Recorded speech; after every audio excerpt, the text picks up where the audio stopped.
The afternoon sun wanes. In silence, the Texans steady themselves for the final march. They have come north through Tennessee, worn by hardship and loss. They had fought at Missionary Ridge, endured the fires of Atlanta, and now they stand before the last gate, Franklin, Tennessee.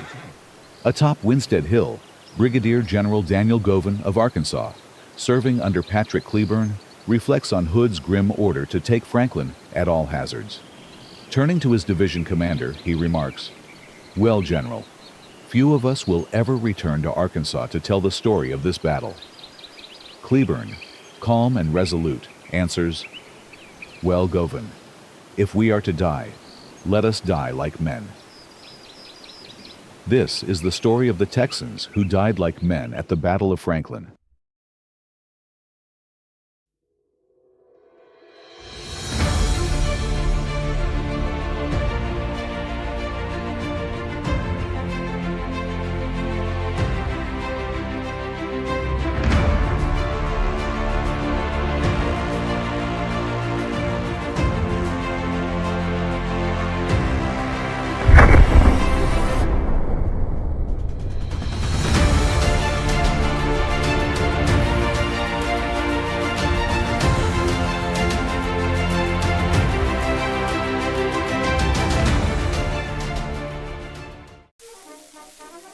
After the fall of Atlanta on September 1st, 1864, General John Bell Hood, now commanding the Army of Tennessee, pulled his battered forces back to Lovejoy Station, south of the city. From there, he shifted to Palmetto, where on September the 25th, he met with Confederate President Jefferson Davis. Among the men gathered in that army were Texans, the battle-hardened soldiers of Hiram Granbury's Texas Brigade, and the horsemen of Sul Ross's Cavalry Brigade. At Palmetto, Hood laid out an audacious plan. He would sever Sherman's supply and communication lines, drawing the Union general into pursuit. Then, striking north into Tennessee, Hood hoped to reverse the campaign that had cost Atlanta, and Atlanta in reverse. Hood's plan, endorsed at Palmetto, was bold, but only partially successful in its execution. After the fall of Atlanta, Sherman initially left only a token garrison to hold the city and moved north in pursuit of Hood, who struck at the Western and Atlantic Railroad in hopes of severing Union communications. Yet the plan had been compromised almost from the start. Confederate President Jefferson Davis, speaking publicly during his tour of Georgia, openly revealed that Hood intended to disrupt Sherman's supply lines and drive into Tennessee. Thus, Sherman already knew the broad outline of Hood's intentions. For several weeks, the two armies danced across northern Georgia and into Alabama, Hood striking at railroads, Sherman following closely. But when Hood turned west at Guntersville and began marching toward Tennessee, Sherman made his choice. He abandoned the chase, returned to Atlanta, and began preparing for his infamous march to the sea. In his place, he left Major General George Thomas and John Schofield to shadow Hood and protect Tennessee. It was a decision that would set the stage for the desperate clash at Franklin. By late November 1864, the Army of Tennessee reached Columbia, Tennessee, where Union General John Schofield held the north bank of the Duck River. On the south side stood Hood's Confederates, including the hard-marching Texans of Granbury's Brigade, now seasoned by Atlanta's battles, and eager for another chance to prove themselves. Hood's plan was bold. He ordered Stephen D. Lee's corps to demonstrate before Columbia, convincing Schofield that a river crossing was imminent. Meanwhile, Cheatham's corps, with Granbury's Texans in the lead, would march east along back roads to cross the river at upper fords.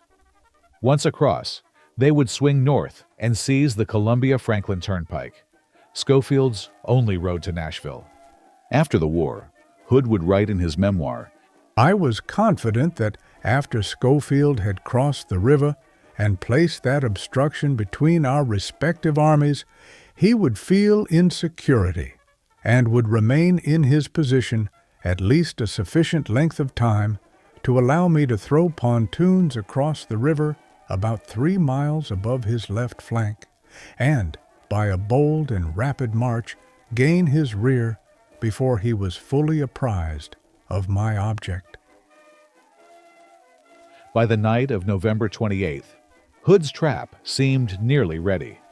The Texans had crossed the Duck and were moving north toward Spring Hill. Behind them, Lee still held the Union gaze at Columbia. To their right, Forrest's cavalry pressed hard against the Federal flank. At Columbia, Hood's design had worked, at least on paper. Schofield was fixed long enough for the Texans and the rest of Cheatham's corps to cross. But whether this turning movement would close the Federal escape route at Spring Hill was still to be seen. Once Hood's Confederates, including Granbury's Texans, reached Spring Hill, they could see Union General David Stanley's 4th Corps guarding a massive supply train of nearly 800 wagons. For Hood, this was the opportunity he had been waiting for.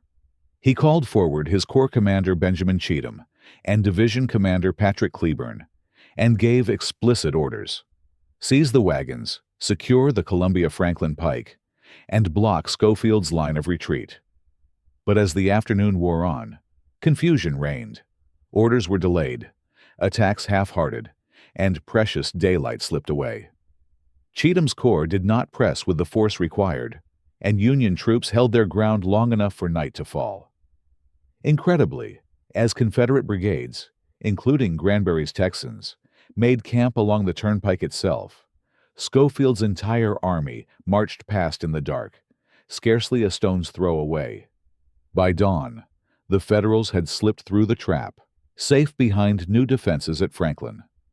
Here at Rippavilla on the crisp morning of November the 30th, 1864, John Bell Hood awoke to the most devastating surprise of his entire Tennessee campaign. The entire army of his old West Point classmate, John Schofield, had slipped past his lines during the night. Hood brought his corps commanders to this very house at Rippavilla, including Benjamin F. Cheatham, whose corps now held the key to the entire operation. The die was now cast. Hood's only viable option was to strike hard and fast at Schofield's forces in Franklin. This moment was the pivot point. If the Pike remained open into Nashville, the campaign for Tennessee, and perhaps the Confederacy's western hope, would collapse.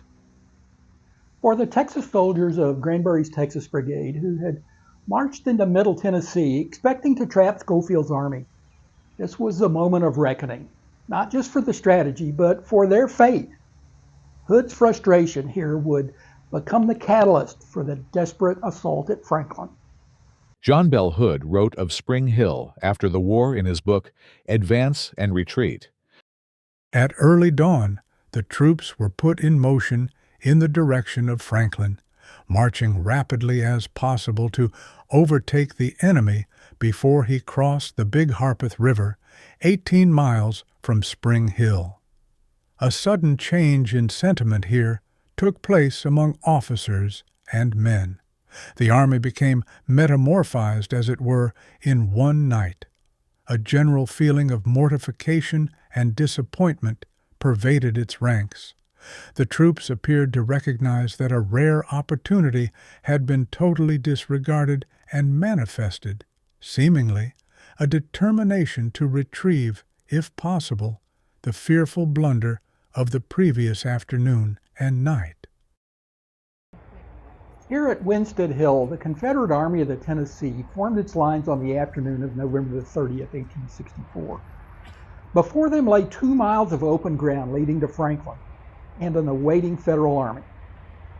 It was here that Hiram Granbury gathered his Texans for what would be their final charge. The men of Granbury's Texas Brigade stood ready, veterans of Shiloh, Chickamauga, and Atlanta, knowing what lay ahead of them, yet determined to follow their commander once more. Hood rode along the line, furious of the lost opportunity at Spring Hill, and resolved to strike before Schofield could escape again. His orders were simple and terrible: drive the enemy from their works before nightfall. As the men fixed bayonets and stepped forward from this ridge, they knew the cost. but they all went anyway. At 4 o'clock, the Texans of Hiram Granbury's brigade surged forward into the storm of battle.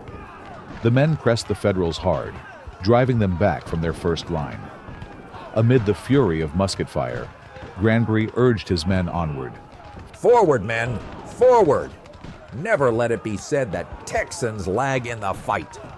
A heartbeat later, he fell instantly, struck in the head by a Federal bullet. The Texans pushed deep into the Federal position, but reinforcements under Colonel Emerson Opdyke counterattacked, halting their momentum in a storm of blood and fire. The Confederate line surged forward, pressing hard against the Union works. Smoke and fire shrouded the battlefield as Texans and their comrades drove into the Federal defenses. But the fury of the assault came at a terrible cost. Only moments after Granbury fell, Division Commander Patrick Cleburne moved up with his men, urging them to press the attack. A Federal bullet struck him through the heart, and he fell instantly, his lifeless body carried back amidst the chaos. In the span of moments, both Granbury and Cleburne were gone, and with them, much of the spirit of the charge. On the evening of November 30th, 1864, the Texans fought their way to the very hinge of the line at Franklin, driving toward the Columbia Pike in a storm of fire. For moments, blue and gray were one tangle at the works. Then, the counterattack came, and the line held. When it ended, the fields were still, and Texas names were spoken in a whisper.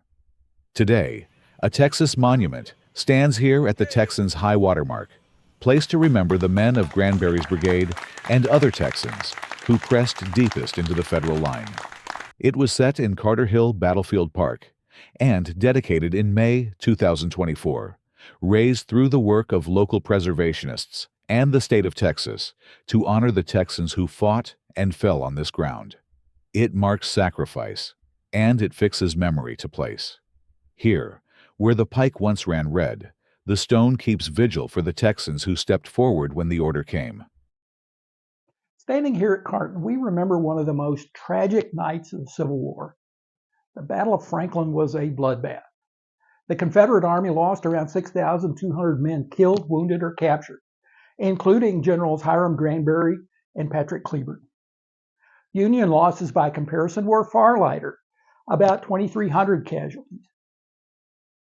Behind me, the Carnton Plantation became a field hospital, its floors stained with the blood of hundreds of wounded Confederates. 4 Confederate generals, including Cleburne and Granbury, were laid out on the back porch that night, a silent testimony of the cost of Hood's failed assault. The Texans had fought with honor and fury, but here at Franklin, their sacrifice was staggering. I hope you enjoyed this episode of Lone Star Warriors.